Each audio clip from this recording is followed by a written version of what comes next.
Good day, good day. Another day, another vlog mga basama. For today's vlog pala mga basama, magpapalit tayo ng sprocket set na ating Marlboro 125. So, dahil pudpud na, kailangan na natin sampagdan at medyo tumatalo na yung ating kadena. So, bali pala mga basama, ang kailangan pala natin na first sprocket natin is pang RS100 kasi yun daw ang kasakat ng first sprocket natin ng yung Marlboro 125. Pero nag-adjust ako rin ng size nito, ginawa kong 42 teeth lalo't sa Baguio tayo naka-area, so maraming ahonan, so, paahon lahat. So try natin siyang gamitan ng 42 teeth kasi yung sprocket naman mga basama same pa rin. Ang nakuha pala natin is pang XRM, same pa rin ang size 14 teeth, so hindi natin siya pinalitan. 42 yung ginawa natin combo at something haba pa rin is 120. So nakuha pala natin ito mga basama sa shop sa Baguio ng 600. So itong set na to 600.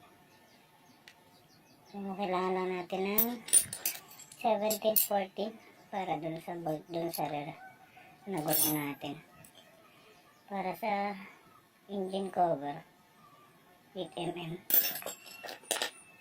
Para sa lock ng chain, sa sprocket, yung bolt ng sprocket 13.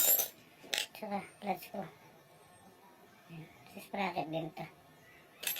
So samahan nyo akong mga likot at di naman tayo mekaniko. So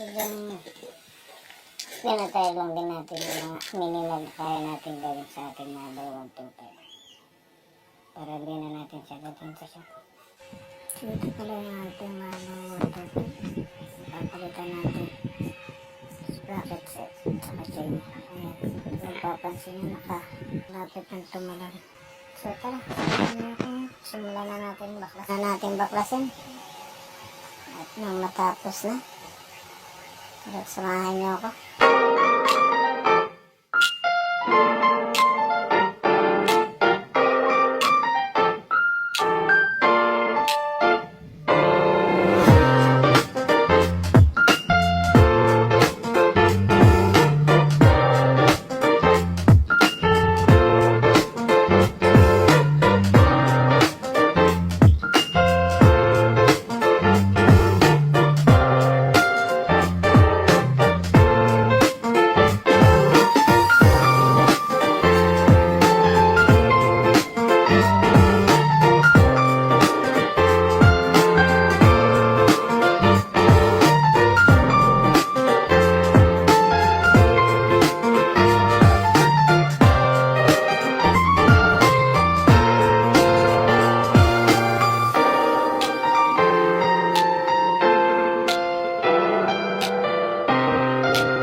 So ayun, mga basama, nilagay na natin.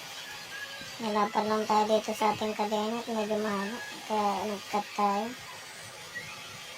That's it mga basama. Abangan nyo na lang yung susunod nating upload para sa ating review dahil dito sa bagong sprocket set ng ating Marlboro 125.